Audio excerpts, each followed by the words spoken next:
Të dashur dëgjues, në videon e sotme do të flasim për buzëqeshjen dhe llojet e saj. Buzëqeshja është forma e parë e komunikimit me të cilën ne kërkojmë një marrëdhënie me të tjerët. Secili prind mbart në kujtesë buzëqeshjen e parë të foshnjës së tij, e cila i buzëqesh me gjithë gëzimin që mund të shprehet. Buzëqeshja është një gest racional që kuptohet menjëherë, pa nevojë për fjalë, dhe është mënyra më e menjëhershme në të cilën ne shprehim qëllimin ton për të vendosur komunikimin me personin përballë nesh. Ekziston një mënyrë për të buzëqeshur dhe për çdo herë transmetohen sinjale të ndryshme. Është e rëndësishme të dimë si dedikohen dhe kuptohen ato. Buzëqeshja bëhet e mundur nga veprimi i muskujve të fytyrës dhe i përket kategorisë së gjesteve primare të lindura. Qëllimi i saj i vetëm është komunikimi për të gjitha qëllimet. Shpesh ajo është ndër gjestet e para me të cilën ne lidhemi me personin që kemi përballë. Disa studiues besojnë se përpara buzëqeshjes së të tjerëve, truri reagon edhe pa ndonjë përvojë të mëparshme, duke përsëritur gestin. Pra, sipas tyre, aftësia për të buzëqeshur është e lindur. Të tjerët kundërshtojnë dhe thonë që të mësuarit luajnë një rol të rëndësishëm. I forca linduri në buzëqeshjen e tij të parë, në fakt kopjon gestin e nënës së tij. Kjo teori është e vështirë të vërtetohet. Buzëqeshja është një mënyrë e menjëhershme për të vendosur një marrëdhënie pozitive dhe është një sinjal i saktë shoqëror. Të kesh një buzëqeshje të bukur është gjithashtu e rëndësishme për të krijuar një marrëdhënie të mirë me veten. Buzëqeshja është një gest i njohur për ne. Pikërisht kjo gjë e bën më të lehtë ndërtimin e një buzëqeshje falco, të aftë të vërtetojë një gënjeshtër për ndjenjat tona reale. Kujtesa instinktive që kemi ngullitur në të e bën të lehtë riprodhimin e saj në fytyrën tonë. Dhe kur emocionet tona nuk korrespondojnë me ndjeshmërinë që ne shprehim.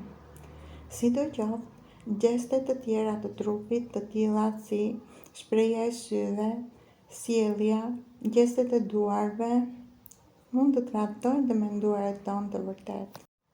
Buzëqeshja shpesh konsiderohet si një element shoqëror pozitiv, e cila na bën më tërheqës dhe na bën të ndihemi më miqësor, të shoqërueshëm me vetbesim dhe për këtë arsye edhe më të aftë. Një studim i fundit i kryer nga Universiteti i Kalifornisë në Berkeley tregoi se në varësi të muskujve të përfshirë në faqe, buzë dhe fytyrë, ne mund të prodhojmë lloje të ndryshme buzëqeshjesh.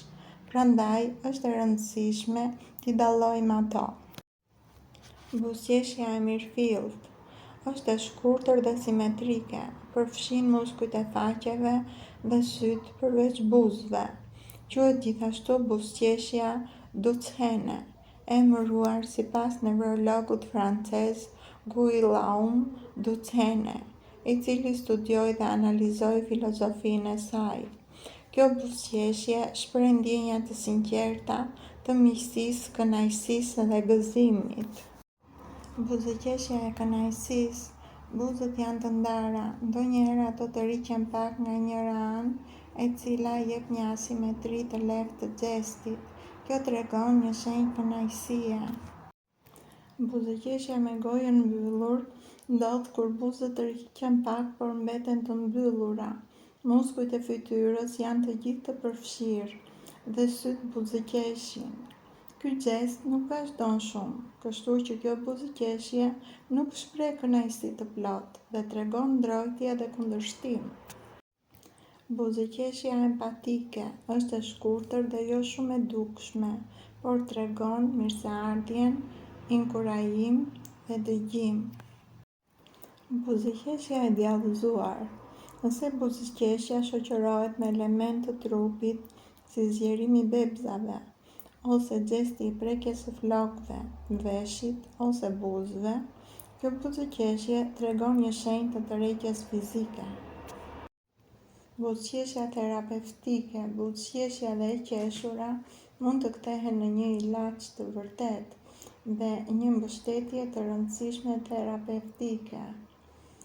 E qeshura ka aftësinë të stimulojë sistemin imunitar, të veprojë si një ilaç kundër depresionit dhe madje edhe qetësuesi dhimbjeve, dhe sidomos në momente të vështira, një buzëqeshje mund të jetë shoku ynë më i mirë. Buzëqeshja e retanave është një buzëqeshje e reme, e cila nuk tregon mendimin e vërtet, por shpesh fshet pakënaqësinë e ndrydhur. Lëvizja e buzëve është mekanike dhe shpesh tregon dëm të shtrënguar.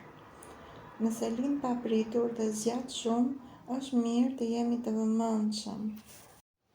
Buzëqeshja asimetrike është pothuajse një grimcë, e cila mund të ketë kuptime të ndryshme dhe të paqarta. Mund të shprehë një ndjenjë të epërsisë dhe përbuzjes, ose ironisë dhe sarkazmës, por edhe frikën ose sikletin që ndjen subjekti. Nuk do ta ndëroja kur buzëqeshjen e zemrës time, as me gjithë pasuritë e botës, na thot poeti Halil Gibran. Sa dituri është përmbledhur në këto fjalë, sa pasuri e pashfrytëzuar. Në kohën tonë depresuese, ku të gjithë qahemi dhe ankohemi për kaq e kaq probleme ekonomike, sentimentale, familjare, profesionale dhe aq të tjera. Ilaçi më i mirë, jo vetëm për shpirtin, por edhe për trupin, thonë ekspertët, është buzëqeshja. Është vërtetuar shkencërisht se e qeshura shëron shpirtin dhe trupin ton, mbron zemrën ton, forcon sistemin e frymarrjes, lufton sidomos depresionin. E qeshura u jep zgjidhje dhe tipave stresues, me që çdo gjë që na torturon dhe na duket e padurueshme, me të qeshurën duket qesharake.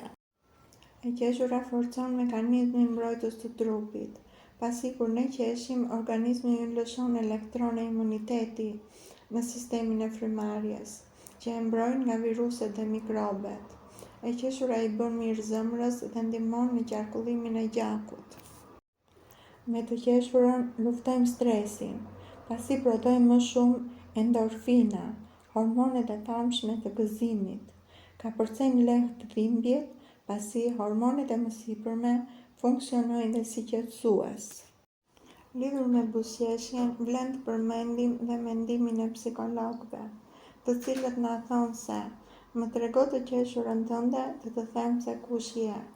Pra, konsiderojnë se mund të kuptojnë më mirë karakterin e dikujt nga e qeshura e tij, sesa nga një analizë e mërzitshme psikologjike. Humori i keq. Humori i keq është një armik që vendos hije mbi personalitetin ton. Në të vërtetë, humori i keq është një tregues i mungesës së paqes shpirtërore, i mungesës së marrëveshjes me veten tonë. Filozofia mijëvjeçare na mëson se njeriu duhet të kultivojë gëzimin brenda vetes së tij, ose me fjalë të tjera na mëson se gëzimi është një gjendje shpirtërore. Buzëqeshja është muzika e shpirtit. Mesatarisht, një i rritur qesh rreth 6205 herë në vit. Kjo do të thotë se ai qesh rreth 17 herë në ditë. Nuk është shumë. Fëmijët qeshin mesatarisht rreth 40 herë në ditë.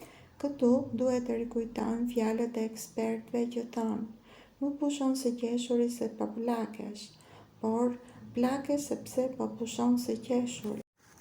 E qeshura nuk është vetëm një privilegj njerëzor. Mjaft kafshë si brecit dhe majmunët qeshin, por vetëm njeriu mund të dallojë përdorimet e ndryshme të së qeshurës. Qeshim në mënyrë agresive, sarkazëm, erotikisht, miqësisht dhe qeshim në mënyrë mbrojtëse për të larguar stresin. Grekët e lashtë besonin se Gelondi, që do të thotë i qeshuri, së bashku me pasionin dhe kënaqësinë, ishin dhurata të perëndeshës afërdit kundrejt njerëzve. Likurgu kishte ndërtuar një tempull në Spat, ku adhurohej Gelondi. Tempulli i Gelondit ekzistonte gjithashtu edhe në qytetin e Thesalis. Madje, një herë në vit organizoheshin lojra atletike publike në nder të tij. Hipokrati besonte në vlerën kuruese të së qeshurës. Le të vendosim pa gëzim te gjithçka që bëjmë. Le të kemi një ndjenjë të shëndosh të humorit të mirë dhe të mos harrojmë se buzëqeshja është transmetuese.